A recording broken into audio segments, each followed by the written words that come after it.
Olá, contadores e ouvintes de histórias. Hoje eu vou contar um relato que aconteceu comigo e com meus primos há muito tempo, lá no sertão da Paraíba. É uma daquelas histórias que a gente guarda para sempre e que ainda hoje me causa arrepio só de lembrar. Espero que vocês estejam preparados, porque essa noite vai ser longa. Tudo começou quando eu era pré-adolescente. Eu passava as férias no sítio da minha avó, um lugar isolado, cheio de natureza, mas também cheio de mistérios e lendas locais que os mais velhos adoravam contar. Naquela época, eu e meus primos, todos na mesma faixa de idade, éramos um bando de moleques levados, cheios de coragem e com uma tendência a desafiar o desconhecido. Perto do sítio da minha avó, tinha uma casinha de taipa, bem antiga e abandonada. A casa estava caindo aos pedaços. O telhado já tinha desabado em várias partes. As portas e janelas não existiam mais, e o mato tomava conta de tudo ao redor. Era o tipo de lugar que, só de olhar, já dava uma sensação estranha. Os mais velhos diziam que a casa era mal assombrada, que uma antiga moradora tinha morrido lá de uma forma trágica e que seu espírito nunca tinha encontrado paz. Claro que, para um grupo de adolescentes cheios de si, ouvir aquilo era um convite. Numa tarde, movidos por aquela coragem estúpida da juventude, decidimos ir até a tal casa. Chegamos lá e ficamos observando de longe, um empurrando o outro, até que um de nós teve a brilhante ideia: vamos ver se tem alguém aí de verdade. Começamos a pegar pedras do chão e a jogar na direção da casa. A cada pedra que batia nas paredes de barro, a gente gritava alguma besteira. Era uma mistura de desafio e provocação. Ei, quem está aí dentro, aparece. Se você é valente, vem aqui fora. E junto com isso, soltamos vários palavrões, chamando quem quer que estivesse lá para um confronto. A gente ria, se sentia poderoso, como se estivéssemos no controle da situação. Mal sabíamos o que estávamos despertando. Depois de uns bons minutos de bravura, quando o sol começou a baixar e o céu a escurecer, decidimos que já era o suficiente. Voltamos para o sítio da minha avó rindo, contando vantagem, nos sentindo os maiores heróis do sertão. A noite caiu, jantamos e logo chegou a hora de dormir. Naquela época, a gente dormia em redes armadas na varanda da casa. Era uma noite quente, típica do sertão, e o único som era o dos grilos e outros bichos noturnos. Eu, meus dois primos e meu irmão estávamos cada um em sua rede, lado a lado. As conversas foram diminuindo e um a um fomos pegando no sono.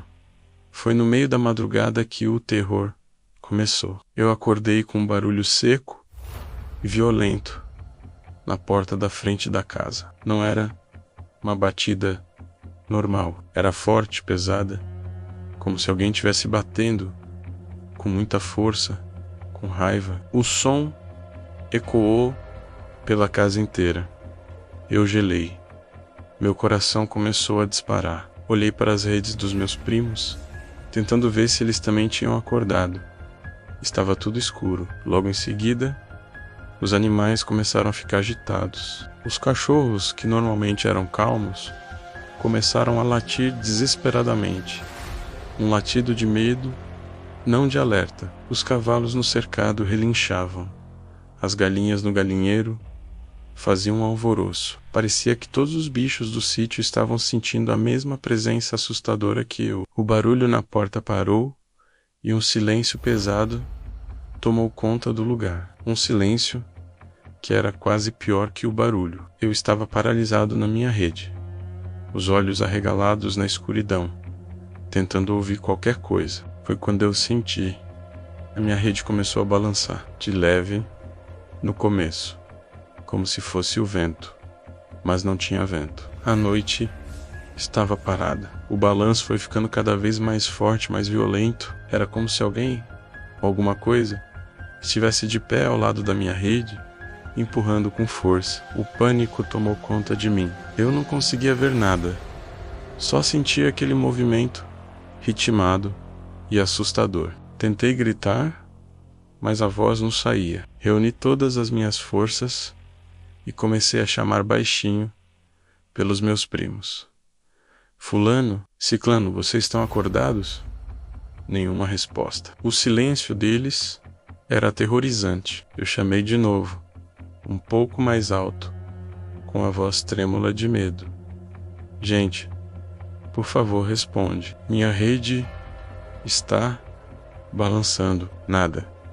Só o som da minha própria respiração ofegante e o balanço constante da rede. Na minha cabeça, eu estava sozinho. Pensei que eles estavam dormindo profundamente e só eu estava passando por aquele pesadelo. Eu me encolhi na rede, me cobri até a cabeça e comecei a rezar tudo o que eu sabia, pedindo a Deus que aquilo parasse. Não sei quanto tempo durou, mas pareceu uma eternidade. A cada balanço, eu sentia uma presença fria perto de mim. Eu estava apavorado, esperando que a qualquer momento alguma coisa me tocasse ou falasse comigo. Eventualmente, o balanço foi diminuindo até parar completamente. O silêncio voltou, mas os cachorros continuaram choramingando ao longe. Eu não ousei me mexer. Fiquei ali, encolhido e tremendo, até os primeiros raios de sol começarem a clarear o céu. Só quando a manhã chegou e eu tive certeza de que o dia tinha raiado, foi que eu criei coragem de sair da rede. Assim que me levantei, olhei para os meus primos. Eles estavam acordados, sentados em suas redes, com os olhos arregalados e pálidos. Antes que eu pudesse dizer qualquer coisa, um deles perguntou, com a voz baixa: "Você também sentiu?" Eu balancei a cabeça, confirmando. "Por que vocês não me responderam quando eu chamei?" Perguntei, ainda chateado por pensar que eles tinham me deixado sozinho. Foi aí que a verdade veio à tona, e foi mais assustadora do que eu imaginava. Meu outro primo disse: "A gente não respondeu porque a gente não conseguia. Estávamos com muito medo." Acontece que, no mesmo momento em que a minha rede começou a balançar, a rede de cada um deles também começou. Todos nós passamos pela mesma experiência terrível, ao mesmo tempo, e cada um pensou que estava sozinho. O medo foi tão grande que paralisou todo mundo. A coisa que estava lá fora não visitou só a mim, mas a todos nós, um de cada vez, ou talvez todos ao mesmo tempo. A gente ficou ali, contando um para o outro em sussurros o que tinha acontecido, tentando entender. A conclusão era óbvia.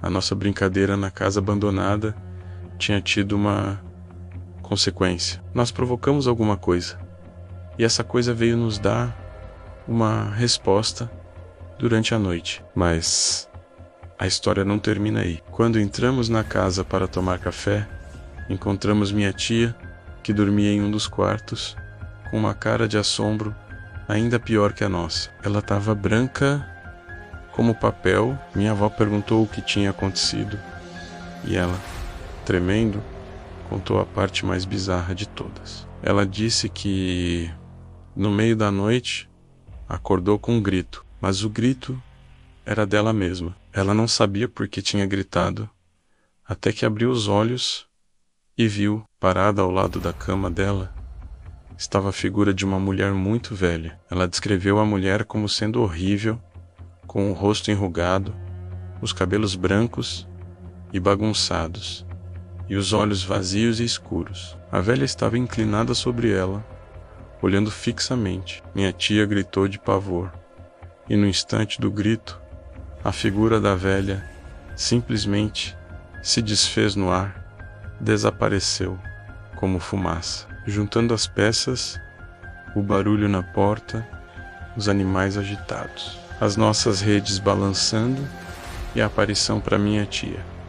Não restou dúvida. Nós tínhamos irritado o espírito da casa abandonada, e ele veio nos visitar naquela noite. Foi uma lição que eu e meus primos nunca mais esquecemos. Nunca mais duvidamos das histórias dos mais velhos e, principalmente, nunca mais desafiamos o que não conhecemos. Até hoje, quando volto ao sítio, evito até passar perto daquela casa. A lembrança daquela noite, do medo paralisante e da sensação de uma presença invisível e maligna ainda está muito viva em mim.